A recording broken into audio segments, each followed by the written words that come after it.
My father said I deserved nothing. He didn't lower his voice when he said it either. Not in front of the attorney, not in the same room where my grandfather's things were still being cataloged. I remember staring at the metal safe behind Mr. Halverson's desk, wondering why no one had opened it yet, because my grandfather never kept anything unfinished. So why was that safe still locked? Why did my father look so certain before anything had even been read? And why did the attorney hesitate before agreeing with him? I didn't say anything. Not yet. But I knew sitting there that whatever was inside that safe mattered more than the will my father was so eager to enforce. And I had a feeling he already knew what it contained. If you're listening from somewhere outside the US, I'm curious where you are and what time it is for you right now. Drop it in the comments.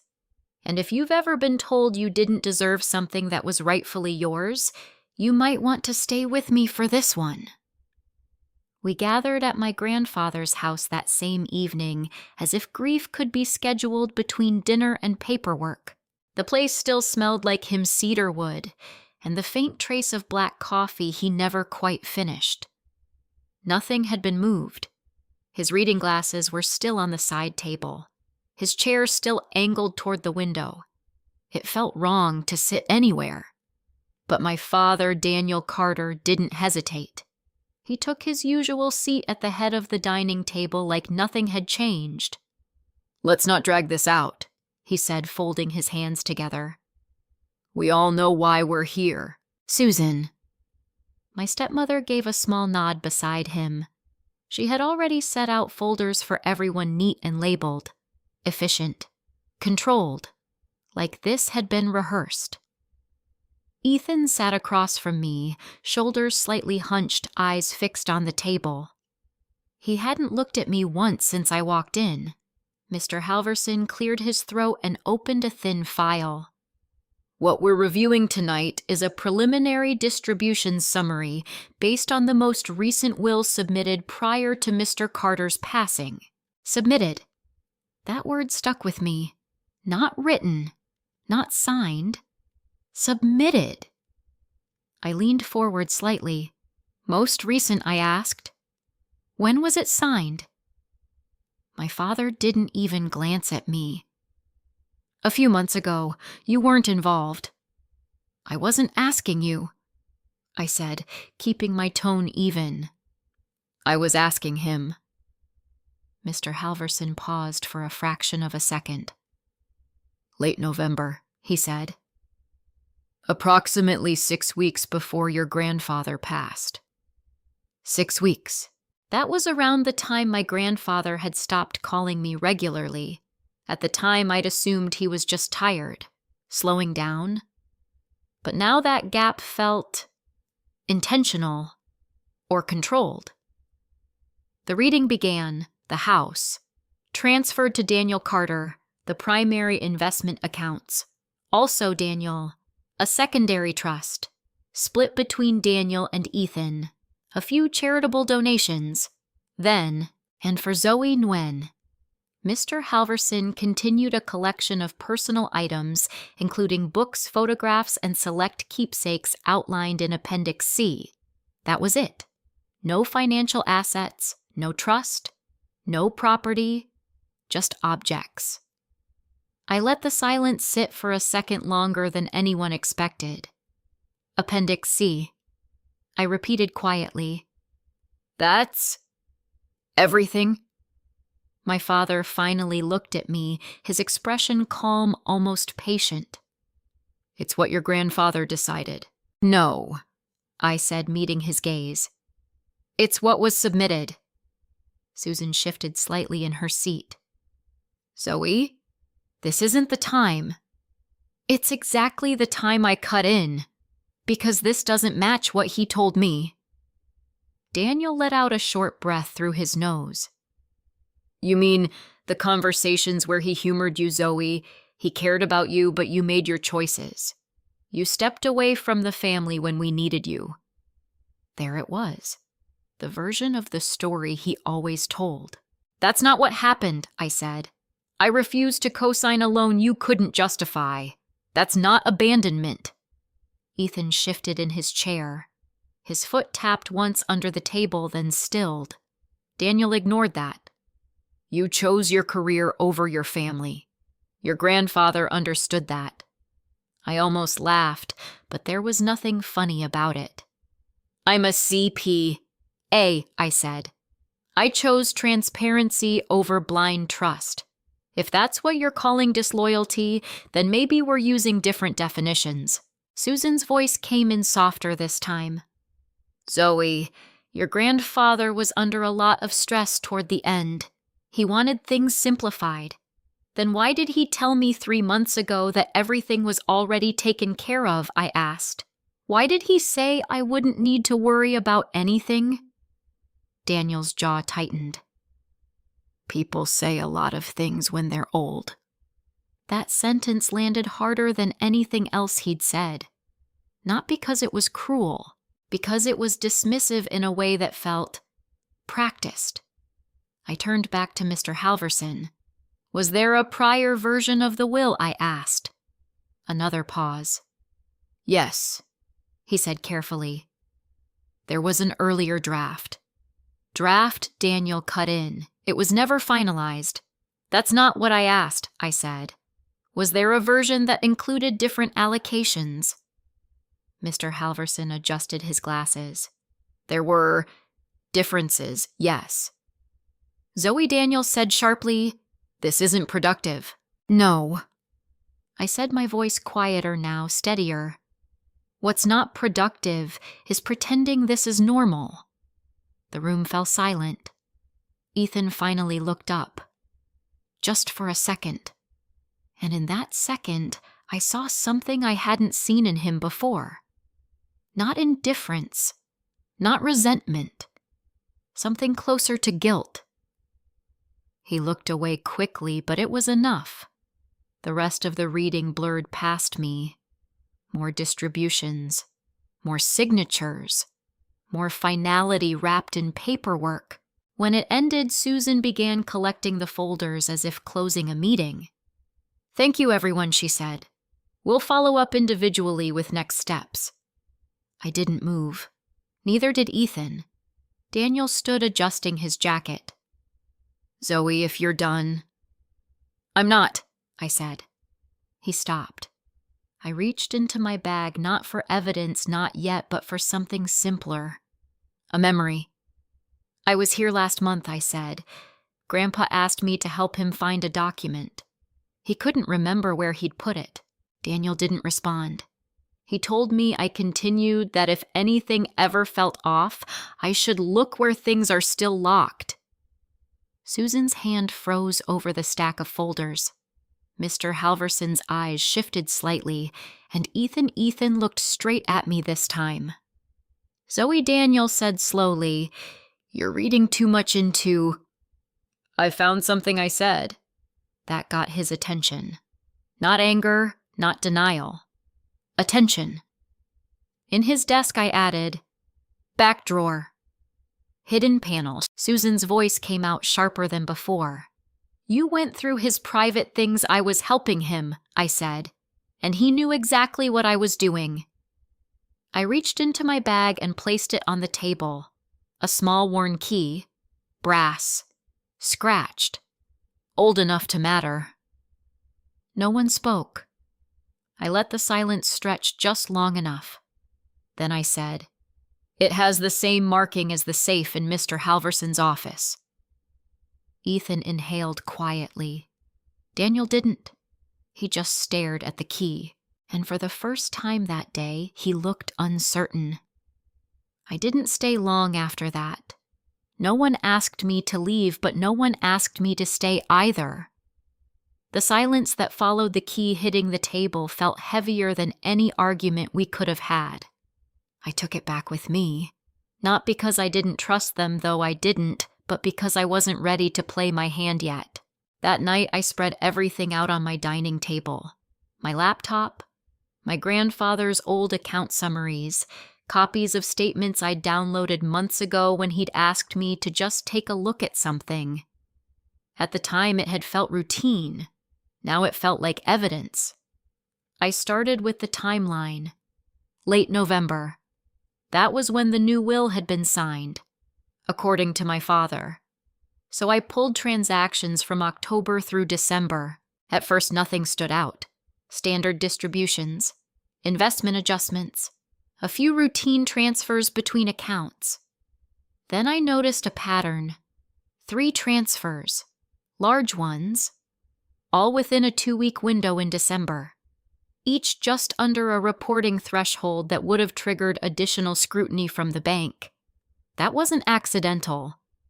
I zoomed in, same receiving account, different descriptions, property maintenance, consulting fee, medical coordination, vague enough to pass, specific enough to justify. But I knew my grandfather's habits. He documented everything. If he paid someone, there was always a contract, an invoice, a note in the margin. These had none. I checked the receiving account. Not in his name, not directly. It was held under a small LLC, Carter Advisory Group. I leaned back in my chair. Of course, it was registered 6 months ago, managed by Daniel Carter, my father. I sat there for a long moment, staring at the screen, letting the pieces settle into place without rushing to conclusions. Then I picked up my phone. "Hey," Marcus answered on the second ring. "You sound like you found something." "I think I found 3 somethings," I said. "Transfers, structured, same destination account. My dad's LLC." There was a pause. "Amount?" he asked. "Just under 100,000 total, split into 3. Another pause. Longer this time. "That's not clean," he said finally. "That's someone trying to stay under internal flags. I thought the same." "Do you have authorization records?" "Signatures not yet." "Then don't accuse anyone yet," Marcus said. "Just keep digging." Quietly. I wasn't planning to walk into the house and announce it, I said. Good, because if this is what it looks like, they'll close ranks fast. They, not him, they. I ended the call and went back to the data. The next layer was signatures. Every transfer had been approved, digitally. I pulled the authorization logs. Timestamps matched. But the login pattern didn't. My grandfather used the same device for everything. An old desktop in his study. He hated doing financial tasks on anything else. These approvals. 2 came from a mobile device. 1 from a different IP address entirely. I stared at the screen, then opened a separate file. Medical records. Not full access, but enough to see appointment logs and general notes. He'd given me permission months ago when I helped him sort through insurance paperwork. Late November. Multiple visits. Cognitive evaluation. Follow-up. Medication adjustment. I felt something cold settle in my chest. He hadn't just been slowing down. He'd been struggling. I closed the file and sat there in the quiet of my apartment trying to process what that meant. If he wasn't fully aware, if someone had access to his accounts, if money had been moved just before a new will was submitted, then this wasn't just about hurt feelings or family dynamics. This was something else. Something that left a paper trail. I reached for the key on the table, turned it over in my fingers. The marking was simple. A small engraved line with a notch through it. I'd seen it before. On the safe. Behind Mr. Halverson's desk. I hadn't paid attention to it then.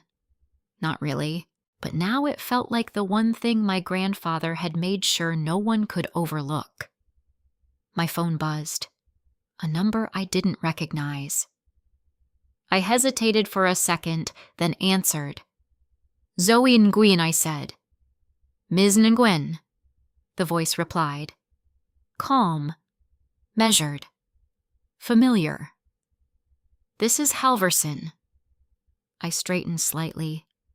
I was expecting your call. I imagine you were, he said. Have you had time to review any financial records? A small pause. He knew. Yes, I said. Enough to know something doesn't add up. Another pause. Slightly longer this time. Then we should proceed carefully, he said. The safe we discussed, it cannot be opened arbitrarily. I figured. There are instructions, he continued. Left by your grandfather. Very specific ones. I glanced at the key in my hand. What kind of instructions? The kind that require your presence, he said. And your decision. My decision. Yes. Silence stretched between us for a moment. Ms. Nguyen. He added, his tone shifting just enough to matter. Once that safe is opened, certain things cannot be contained again. I let that settle. I'm not looking to contain anything, I said. I thought you might say that. Another pause. Can you come in tomorrow morning? He asked. I looked back at the screen, the transfers, the timestamps, the account name, then at the key. Yes, I said. I'll be there. I ended the call and sat there a moment longer. Not scared, not exactly, but aware. Aware that whatever was inside that safe wasn't just confirmation. It was leverage. And once I saw it, I wouldn't be able to pretend I hadn't. Mr. Halverson's office looked exactly the same the next morning. Same polished wood desk, same neutral artwork, same safe built into the wall behind him, subtle enough to ignore if you didn't know to look for it. This time I noticed everything.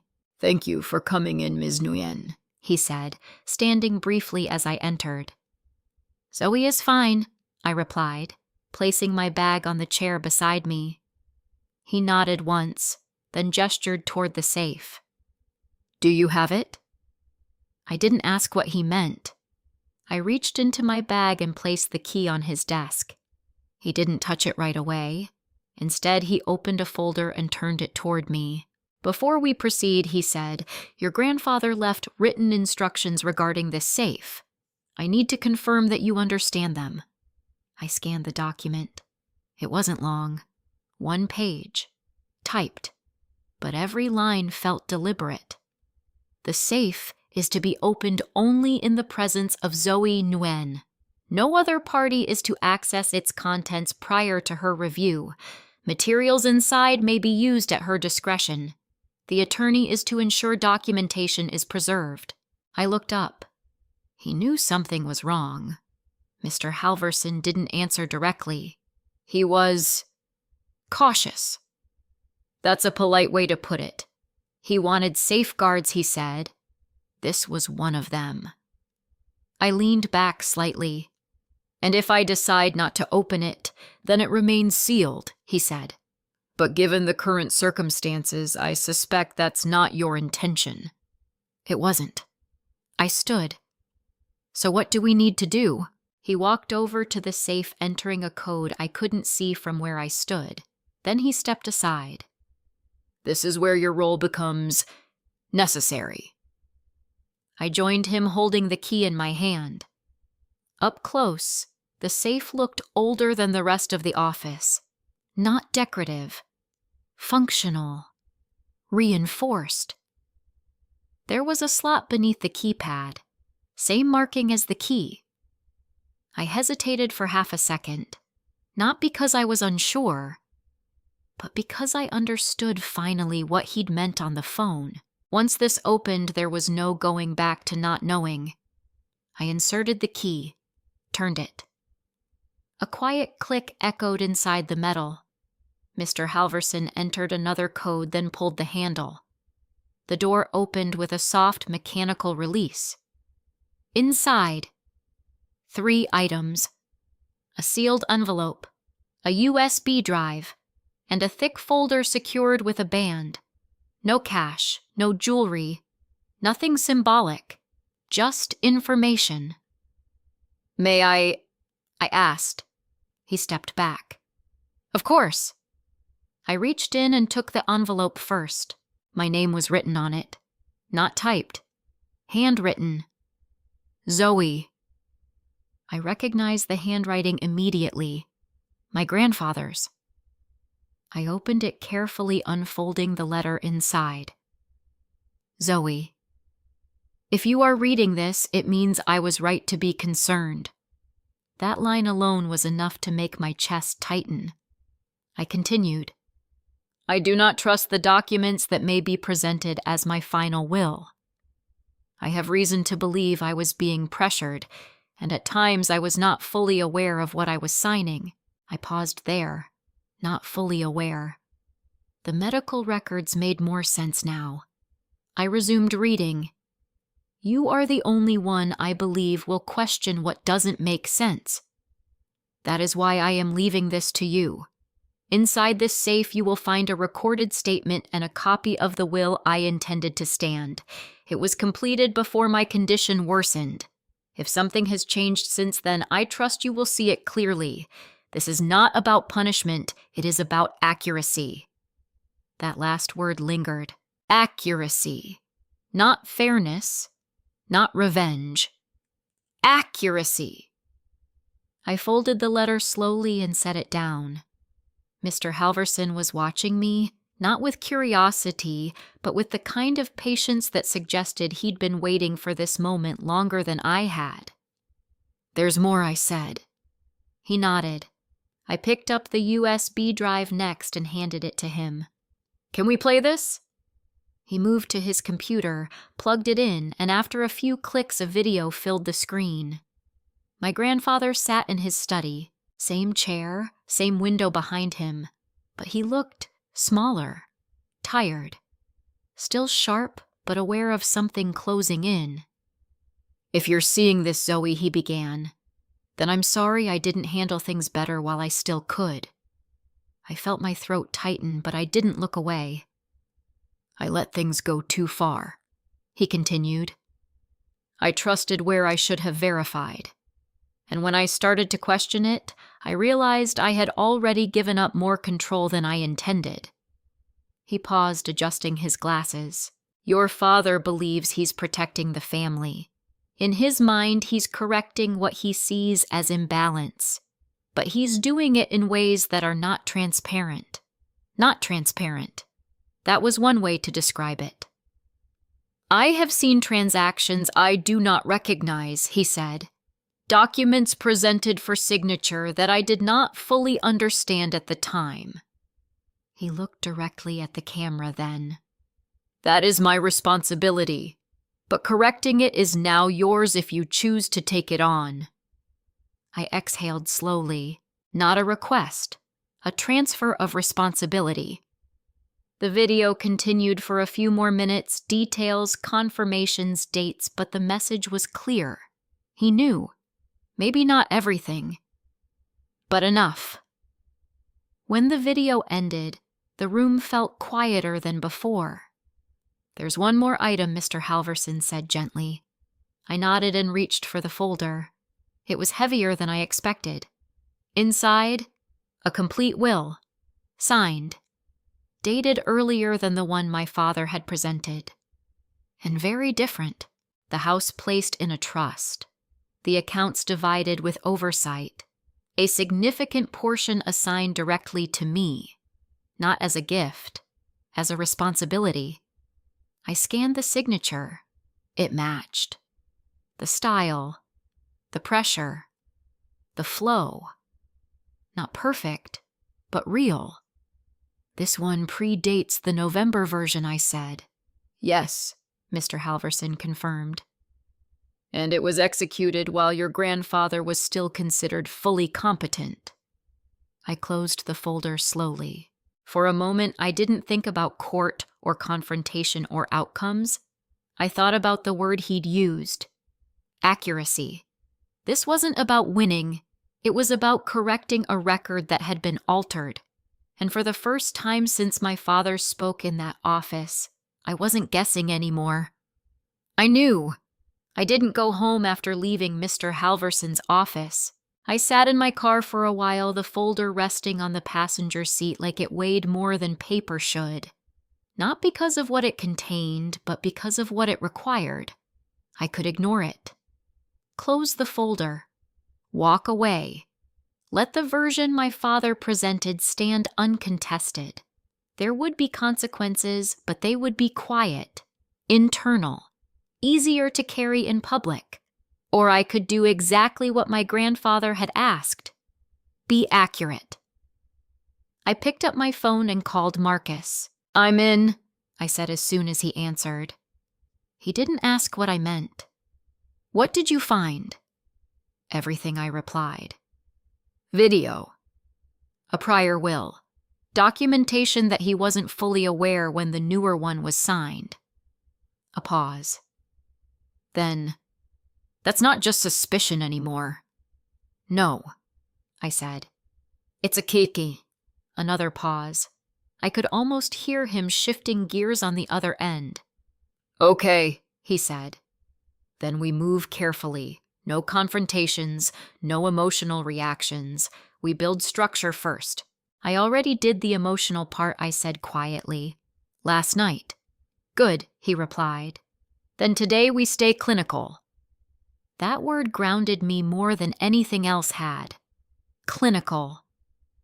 We spent the next hour mapping out next steps, preserve all materials from the safe, create a clear timeline of transactions, obtain certified copies of both wills, request medical records through proper channels, and most importantly, file a formal petition before my father could consolidate anything further. By the time I ended the call, I had a plan.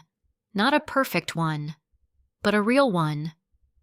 I went to my father's house that evening anyway, not to argue, to observe. He opened the door like he had been expecting me.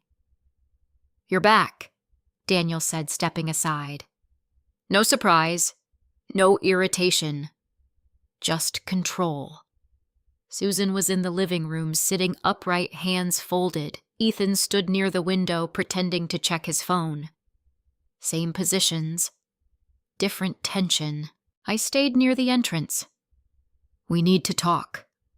"We already did," Daniel replied calmly. "Unless you've decided to accept reality." "I've decided to verify it," I said. A flicker passed through his expression. Small, but there. "Zoe," Susan said, gently dragging this out, "isn't going to change anything. It's just going to make things harder for everyone. For everyone," I repeated. "Or for you?" She didn't answer that. Daniel crossed his arms. "If this is about money, it's not," I cut in. "It's about documentation." That got his attention.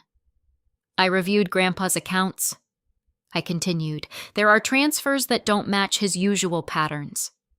His expression didn't change. "Too controlled." "People's habits change," he said, "not his." I replied. "Not without documentation." Susan shifted in her seat. "You're making assumptions based on incomplete information." "Then complete it," I said. "Show me the contracts, the invoices, the authorization logs." Silence. Ethan's foot tapped once against the floor. Daniel let out a slow breath. "I don't have to justify every decision to you." "No," I said. "But you may have to justify them somewhere else." That landed, not loudly, but precisely. Susan leaned forward slightly. "Zoe, think about what you're implying. These are serious accusations." "I'm not accusing," I said. "I'm asking for clarity." Daniel's jaw tightened. "And if you don't get it, then I'll find it." We held eye contact for a moment longer than either of us usually would. Then he spoke again, his tone shifting, less dismissive, more pointed. "You always did this," he said. Turn everything into a calculation, a transaction, even family. I felt that one. Not because it was true, but because it was close enough to sound believable. I learned that from watching you, I said quietly. Ethan looked up at that. Susan didn't. Daniel's expression hardened. Careful, I am, I replied. That's the point. Another silence, this one heavier. I could feel the room recalibrating, not around emotion but around risk. Susan was the first to break it. If you go down this path, she said, there's no coming back from it. I'm not trying to come back, I said. That surprised her. It surprised me too, hearing it out loud. But it was true. This wasn't about restoring anything. It was about defining what was left. Daniel studied me for a long second, then nodded once. Do what you think you need to do, he said. But understand this, once you involve lawyers, you're not dealing with family anymore. I almost smiled. Then we're already there, I said. I turned to leave. Zoe. I paused. Ethan. I looked back at him. He hesitated, then glanced at Daniel before speaking again. If there's something you think is wrong, he said carefully, you should make sure, not just assume. It sounded neutral, supportive even, but there was something under it, something unfinished. I plan to, I said. He nodded once, then looked away. I left without saying anything else. Back in my car, I sat for a moment, hands resting on the wheel, replaying the conversation, not the words, the gaps. Daniel hadn't asked what I found. Susan hadn't denied anything directly. And Ethan had chosen his words too carefully, like someone trying not to say something too soon. My phone buzzed. An email. No subject line. No name I recognized. Just an attachment. Audio file. I stared at the screen for a second before opening it. A voice filled the car. Daniel's. We just need him to sign. He doesn't have to understand everything, just enough to stay cooperative. A second voice followed. Susan. And Zoe. A pause. Then Daniel again. She's not a factor. She's already out. The recording ended. I didn't move. Didn't replay it. Didn't need to. Because suddenly, I knew exactly how far they were willing to go. And I knew I wasn't dealing with assumptions anymore. I didn't forward the audio right away. I sat with it first. Not because I doubted what I'd heard, but because I understood what it meant. Once that file left my control, it became evidence, and evidence changes the shape of everything. Instead, I called Marcus. I have something, I said. That tone usually means it's important, he replied. It is. An audio file. My father and Susan, talking about getting my grandfather to sign documents he didn't fully understand. Silence. Do you know who sent it? He asked. No. No name. No subject line. Don't open it again. Don't edit it. Don't rename it, Marcus said quickly. Forward it to me exactly as you received it. We need to preserve metadata. I figured. And Zoe, he added, if this is authentic, it's not just leverage. It's liability. For them, I didn't respond to that. I already knew. We met later that afternoon in his office. He worked methodically like always, no rush, no wasted movement. He copied the file into a secure drive, logged the timestamp, checked the header information. Sent from a masked address, he said. But the file itself hasn't been altered since creation. Can we prove when it was recorded? Possibly. Not from this alone. But combined with other evidence. Yes. He looked up at me. You understand what this does, right? It confirms intent, I said. It suggests it, he corrected. Courts don't like assumptions. We build certainty. I nodded. Then let's build it. The next few weeks blurred into structure, not chaos, not panic. Structure. We filed a formal petition to contest the November will, grounds undue influence and lack of full capacity. Marcus handled the legal language. I handled the numbers. We compiled a timeline. October stable accounts consistent patterns. Late November medical decline begins. December 3 structured transfers to Carter Advisory Group. Early January new will submitted. Each piece on its own raised questions. Together they formed a pattern. We requested medical records through proper channels. Not everything came through immediately, but enough did. Cognitive evaluation notes. Language like impaired recall, difficulty processing complex information, recommends supervision for financial decisions. Nothing dramatic, but enough. Enough to matter. My father responded faster than I expected. Within days of the filing, his attorney reached out. Formal, polite, dismissive. They denied all allegations. They framed the transfers as legitimate compensation for family management responsibilities. They presented a signed document dated late December, authorizing Daniel to assist with financial coordination. And attached to it, my grandfather's signature. I stared at the document when Marcus forwarded it to me. At first glance, it looked right. Same name, same flow. But something about it felt off. Not wrong, just not consistent. I want this analyzed, I said. Marcus didn't argue. Already arranged. The forensic document examiner's office was quiet in a way that felt deliberate. Controlled lighting, minimal noise, every movement measured. The examiner. Dr. Patel didn't rush into conclusions. She compared samples, older signatures, recent ones, the one from the document Daniel submitted. She overlaid them digitally adjusted transparency traced stroke patterns. I watched in silence. Do you see this? She asked, pointing to a slight curve in the G of my grandfather's last name. In his earlier signatures, she said this stroke is fluid, continuous. In the questioned document, it's segmented, slight hesitation points, meaning I asked. It could indicate replication, she said, not necessarily by hand, possibly traced or digitally assisted. She zoomed in further. There are also uniform pressure patterns, she added. Real signatures vary slightly each time. This one is too consistent. I exhaled slowly. So it's not authentic. She shook her head slightly. I wouldn't phrase it that way yet, but I would say it raises significant concerns.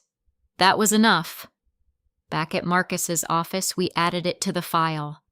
Audio recording, transaction timeline, medical notes, signature analysis.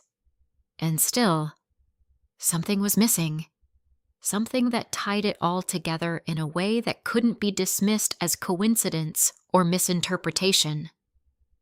Marcus leaned back in his chair. We're close, he said. But we need one more piece. What kind, I asked. Something that shows coordination, he said. Not just actions, planning. I thought about the audio file, about how precise it was.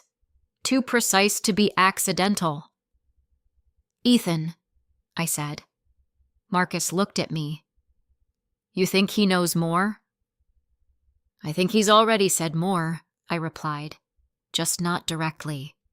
I didn't call him. I went to see him. He was in the garage when I arrived, standing over the hood of his car, pretending to work on something that didn't need fixing. He looked up when he heard me. You didn't call, he said. I didn't want to give you time to prepare, I replied. He wiped his hands on a cloth. "Prepare for what?" "For this," I said, stepping closer. "Did you send me that audio file?" He froze. Just for a second. But it was enough. "I don't know what you're talking about," he said. I held his gaze. "Ethan." Silence stretched between us. Then he looked away. "I can't get involved," he said quietly. "You already are." "No," he said, shaking his head. "You don't understand. Then explain it to me." He laughed once, but there was no humor in it. "You think this is just about money, about the will." "I think it's about control," I said. "And I think you've been watching it happen." He didn't deny that. I heard things he admitted finally, conversations, late at night, calls they didn't think I was paying attention to. "Like what?" He hesitated. Then plans, not details. Just direction. Direction to do what? He looked at me again.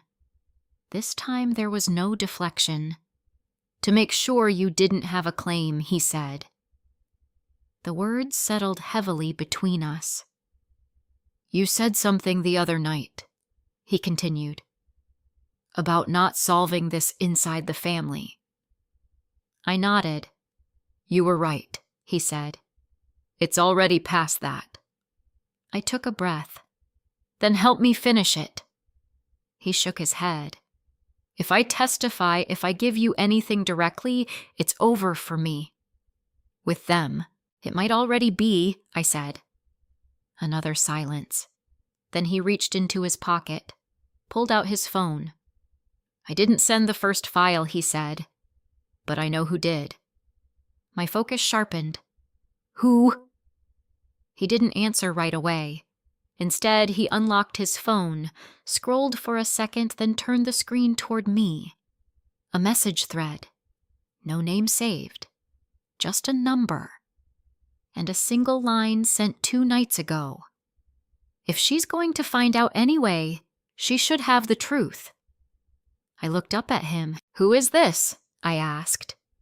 Ethan swallowed once. "My mom's assistant," he said. "She handles their paperwork, their calls, everything. Susan's assistant." I felt something shift. Not just new information, a new angle. Because if someone inside their circle had started sending things, then this wasn't just coming from outside anymore, it was breaking from within. I didn't contact the assistant immediately. Not because I wasn't curious, but because curiosity handled wrong can ruin evidence.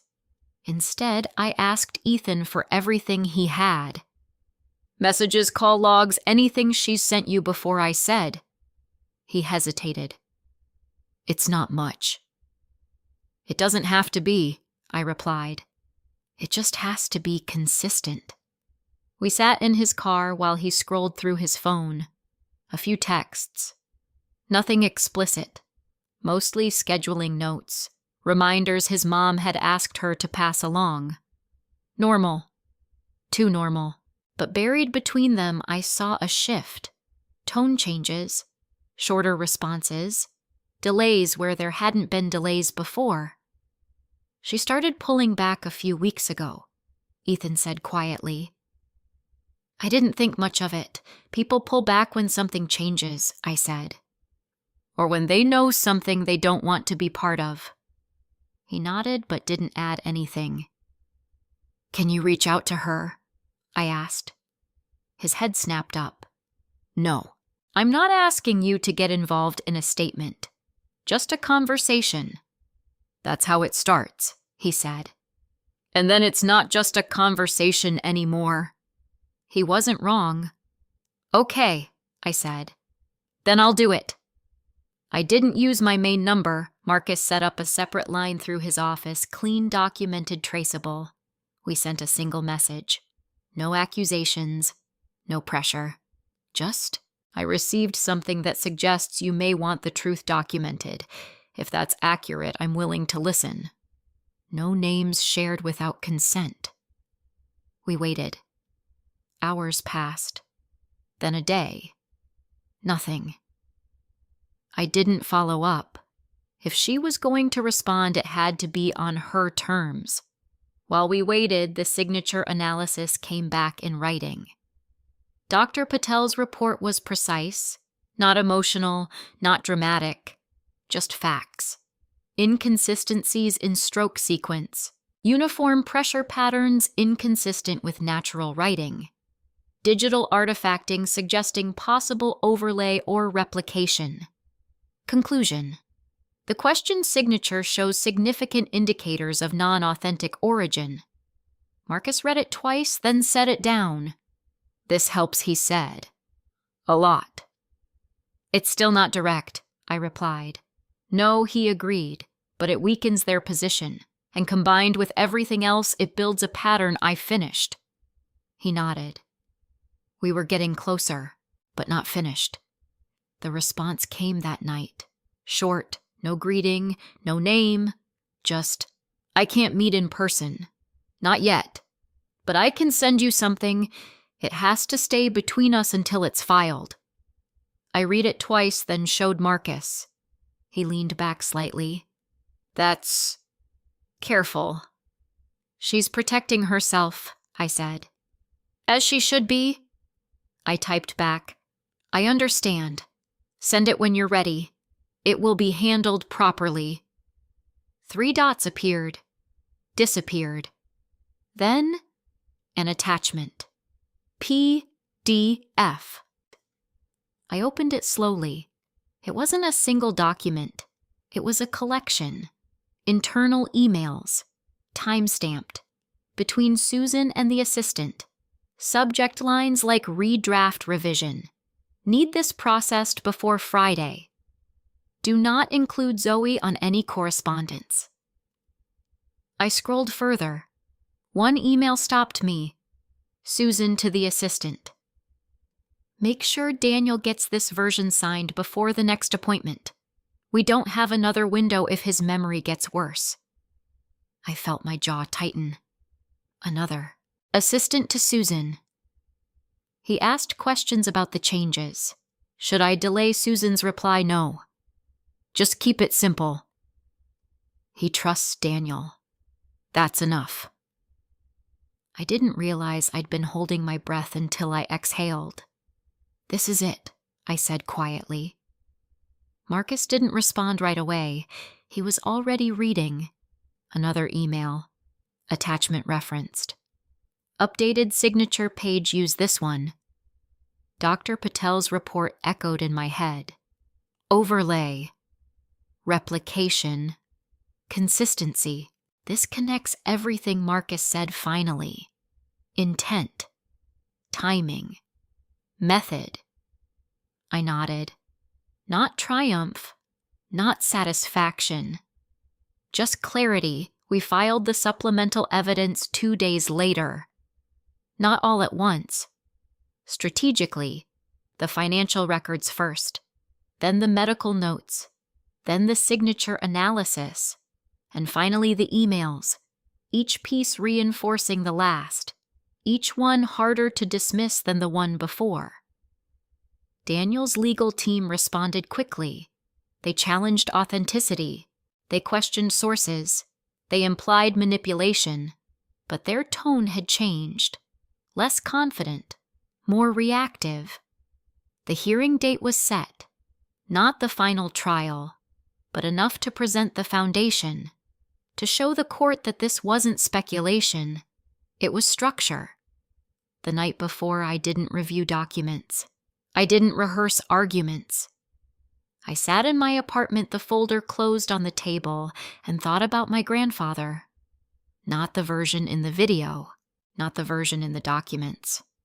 The real version. The one who double-checked receipts, who asked questions until answers made sense, who once told me, if something feels off, it usually is. Don't ignore that feeling just because it's inconvenient. I hadn't ignored it. Not this time. My phone buzzed. A message from Ethan. Good luck tomorrow. I stared at it for a second, then typed back, "Thank you." I didn't ask if he'd be there. I didn't need to. The next morning, as I stepped into the courthouse, I saw them. Daniel, Susan, their attorney, all composed, controlled, like they still believed this was manageable. Daniel met my eyes briefly.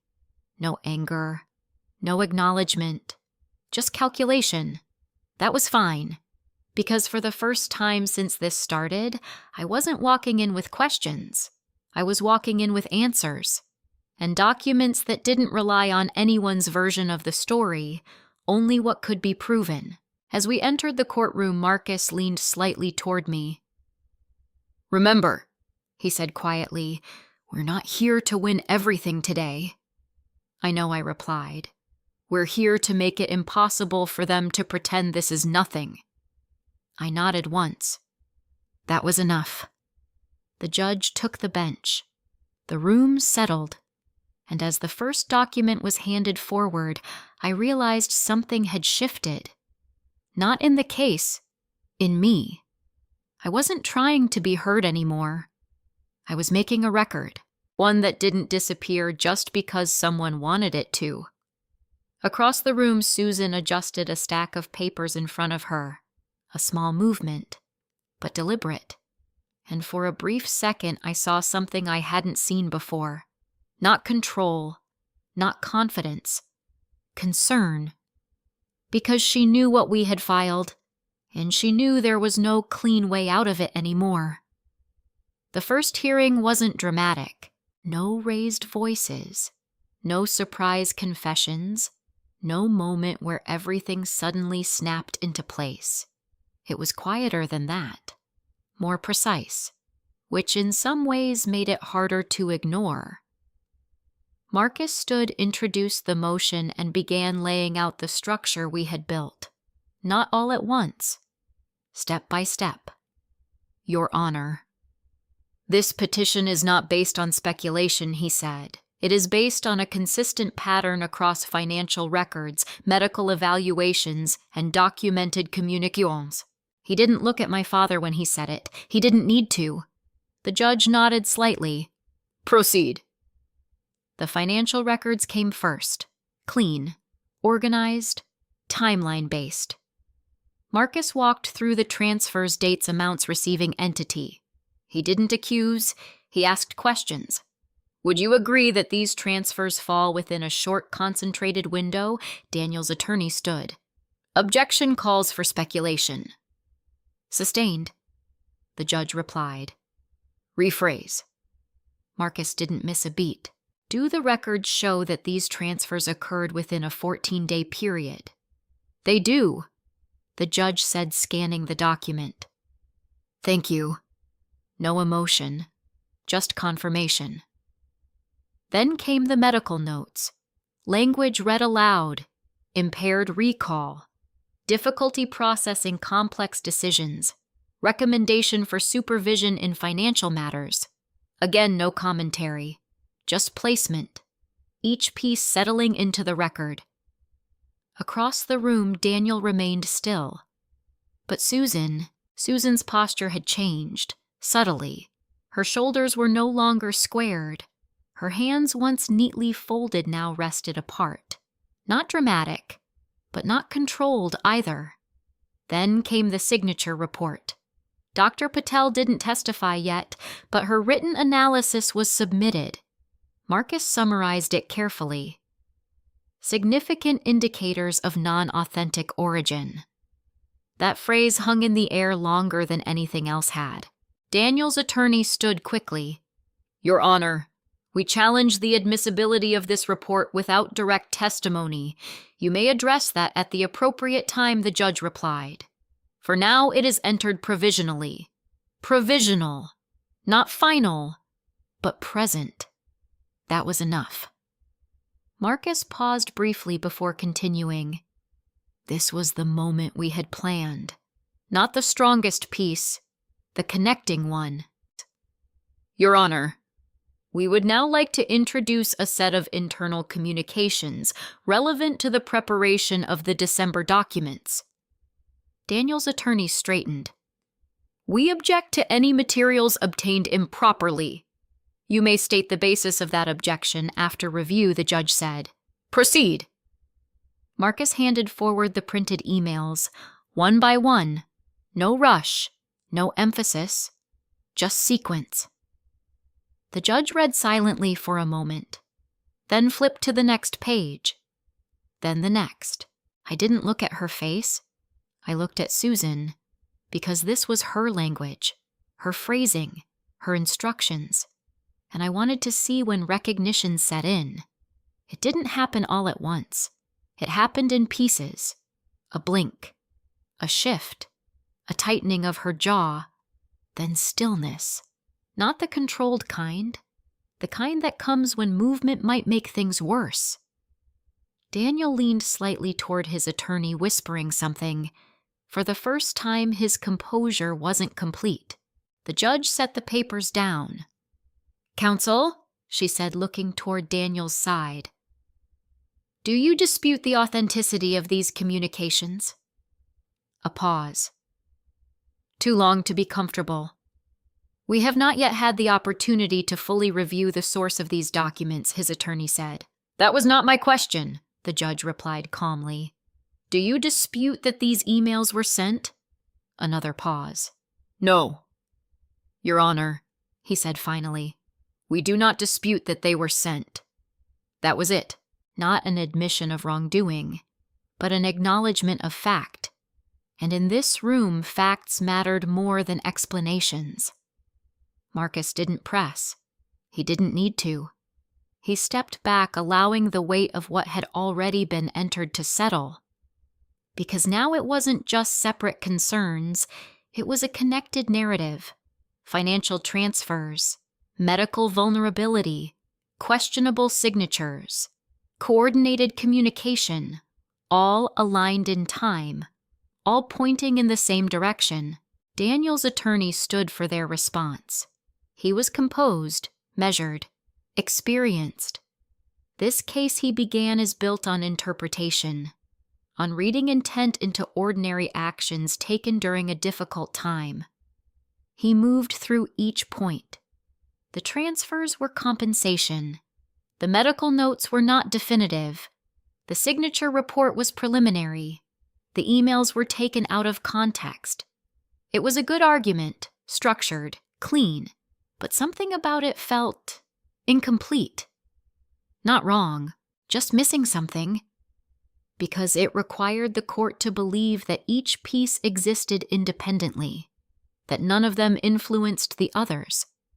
That coincidence explained the pattern. The judge didn't respond immediately. She reviewed her notes, then looked up. This matter requires further examination, she said. The court will allow it to proceed to full hearing. A small sentence, but a decisive one. Not dismissal, not delay, continuation. That was the shift. Not a win, but a refusal to ignore. Outside the courtroom, the tension broke differently than I expected. No confrontation, no raised voices, just distance. Daniel walked past me without speaking. Susan followed, her expression unreadable. Their attorneys stayed close behind them. Ethan stood near the exit. He hadn't testified. Not yet. But he had been there, watching. I walked toward him. You came, I said. He nodded once. I said I might. You didn't have to. I know. We stood there for a moment, the noise of the hallway moving around us. They're not going to stop, he said quietly. I'm not expecting them to. He looked at me, then away. It's worse than you think. That caught my attention. In what way? He hesitated, then shook his head slightly. Not here. Then where he didn't answer that directly. Instead, he reached into his jacket and pulled out a small flash drive. Different from the one in the safe. Different from anything we had used so far. I shouldn't have this, he said. Then why do you... Because it wasn't supposed to be kept, he replied. I took it slowly. What is it? What is it? He met my eyes, and this time there was no hesitation.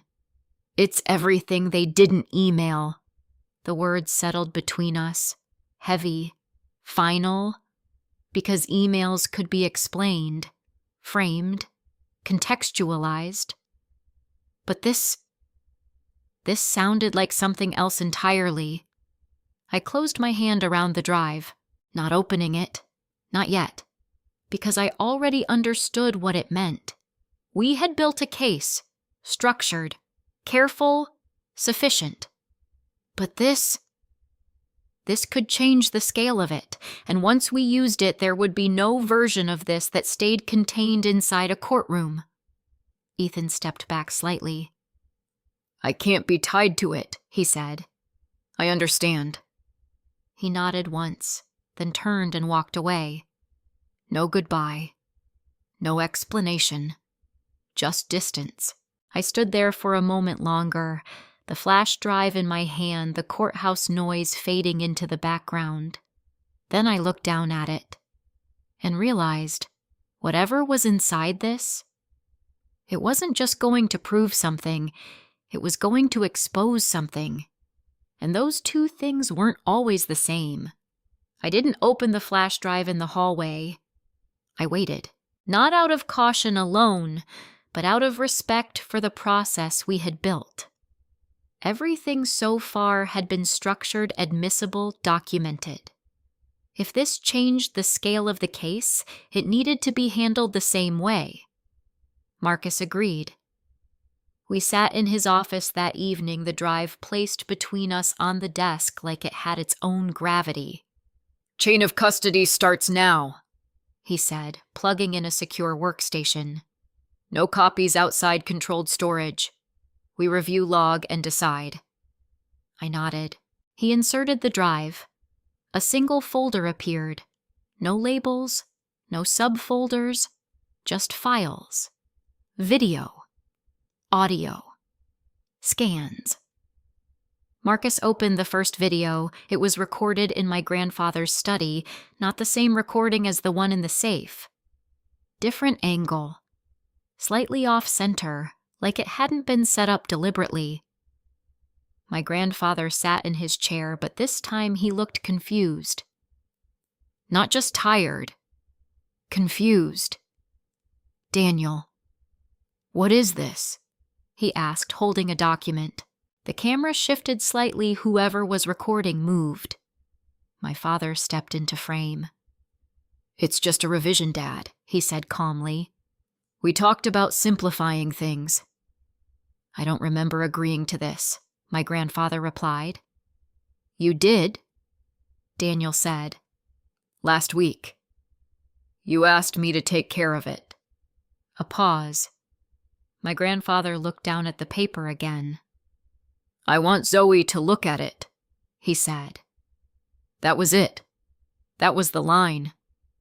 Daniel's expression changed just slightly. Zoe's busy, he said.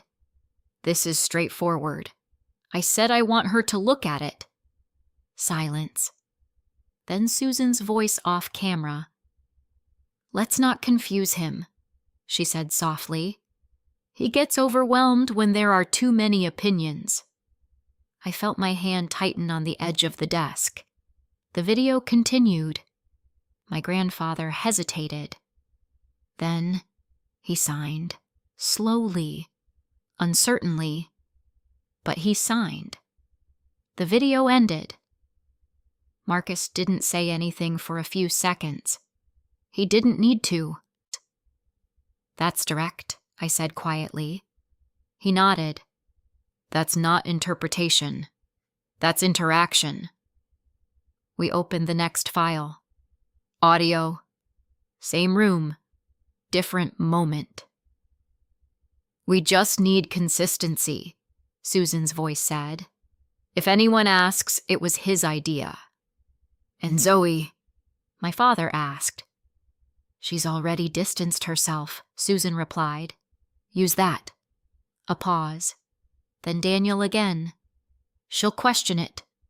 Then let her, Susan said.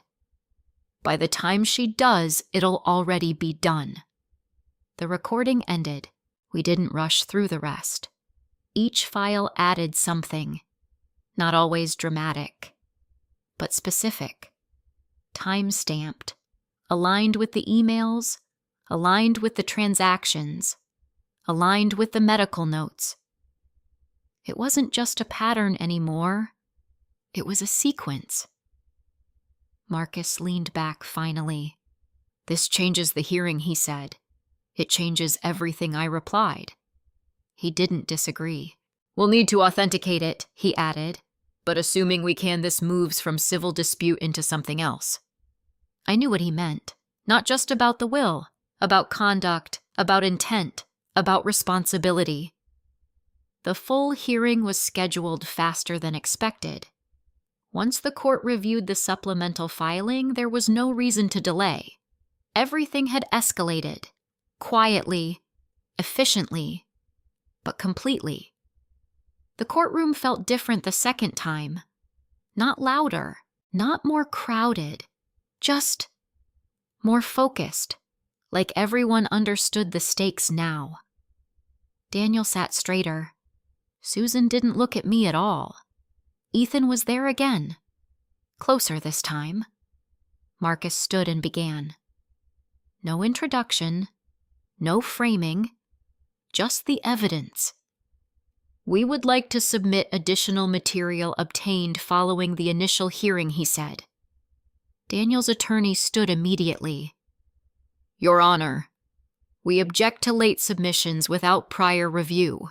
These materials were provided in accordance with procedural timelines, Marcus replied, and have been made available to opposing counsel. The judge nodded. Proceed.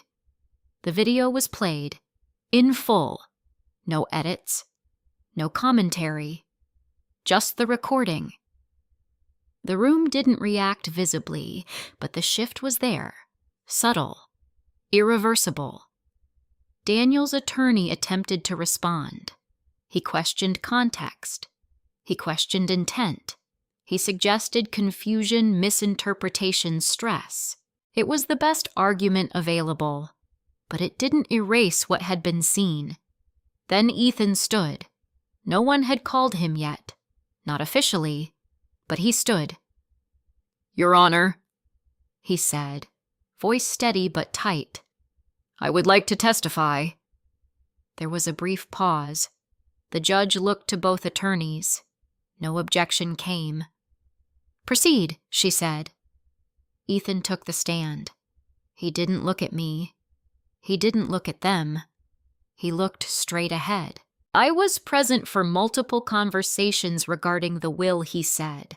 I didn't participate, but I heard enough to know it wasn't being handled the way it should have been. Daniel's attorney stood. Objection vague, sustained the judge said. Be specific. Ethan nodded. I heard discussions about timing, he said, about making sure documents were signed before certain appointments, about not involving Zoe because she would question it. The room stayed quiet. I didn't say anything at the time, he added. That's on me. But what's been presented here that's consistent with what I heard? He stopped there. Didn't elaborate. Didn't dramatize. Just stated it. The judge took a long moment before speaking. Then she looked directly at Daniel. Do you wish to respond to the testimony and materials presented, she asked. A pause. Longer than any before. Daniel stood slowly. He adjusted his jacket, looked at his attorney, then back at the judge. I acknowledge, he said carefully, that certain decisions were made under pressure. Susan turned toward him sharply, but he didn't look at her. I believed I was acting in the best interest of the family, he continued. But I recognize now that some actions may have crossed lines they should not have. It wasn't a full admission, but it was enough. Enough to confirm what the evidence had already shown. The judge nodded once. "This court will review all submitted materials and issue a final ruling," she said. "Until then, all contested assets are to remain frozen." The gavel came down, not loudly, but decisively. Outside, the hallway felt different again. Not tense, not heavy, just clear. Daniel didn't approach me. Susan didn't speak. They left together, but not aligned, not like before. Ethan stepped closer. "You didn't have to do that," I said quietly. "I did," he replied. "Just later than I should have." I nodded. That was enough. As I walked out of the courthouse, I realized something I hadn't expected. I wasn't relieved. Not yet, because the outcome hadn't been decided. But the truth wasn't being negotiated anymore. It was on record. And that was the shift that mattered most. The ruling came 3 weeks later, not in a dramatic courtroom moment, not with a crowd watching, just a scheduled session, a written decision, and a judge who spoke with the kind of clarity that doesn't leave room for interpretation. I sat beside Marcus as the order was read. The November will invalid. The court found sufficient evidence of undue influence and compromised capacity at the time of execution. The earlier will, the one my grandfather had placed in the safe, was recognized as the controlling document. The transfers to Carter Advisory Group subject to further financial review with the possibility of restitution. No raised voices. No reaction from me. Just confirmation. Daniel didn't argue. Not this time. He stood still, his expression controlled but hollow, in a way I hadn't seen before. Not defeated, just stripped of the certainty he used to carry. Susan sat beside him, rigid, her attention fixed forward. She didn't look at anyone. Not me. Not the judge. Not even Daniel. Ethan was there too. He exhaled slowly when it was over, like he'd been holding something in for weeks. Outside, the air felt different. Lighter, maybe? Or maybe just quieter. Marcus shook my hand. "You did exactly what needed to be done," he said. "Nothing more. Nothing less." "That was the goal," I replied. He gave a small nod, then stepped away to take a call. I stood there for a moment, letting everything settle. Not the outcome. The process. Because that was what had changed me. Not the fact that I'd won, but the way I'd chosen to get there. Daniel approached me before I reached the parking lot. I heard his footsteps before I turned. "Zoe." I faced him. Up close, he looked older than I remembered. Not physically, but in the way his posture carried something heavier now. "This didn't have to go this far," he said. I didn't respond right away. Not because I didn't have an answer, because I wanted to choose it carefully. "It didn't have to start at all," I said finally. A small pause. He nodded once, like he understood the difference.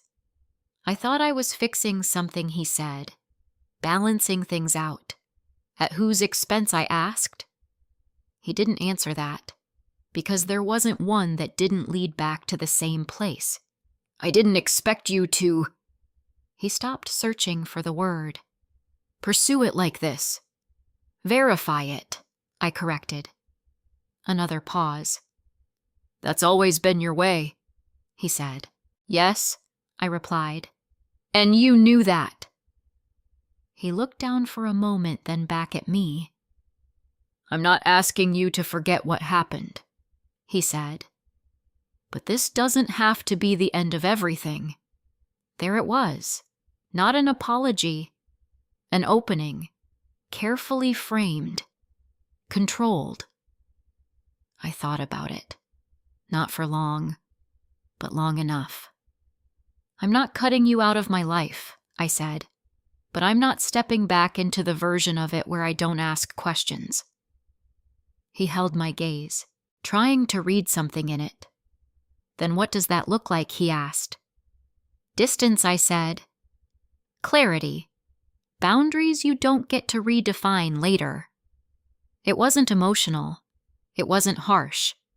But it was final in a way he couldn't negotiate. He nodded slowly.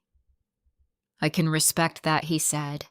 I didn't say anything, because respect isn't something you declare. It's something you prove. Over time. Susan didn't come over. Not that day. Not later.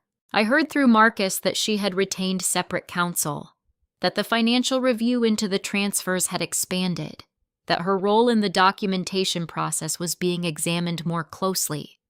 I didn't follow up, not because it didn't matter, but because it wasn't mine to manage anymore.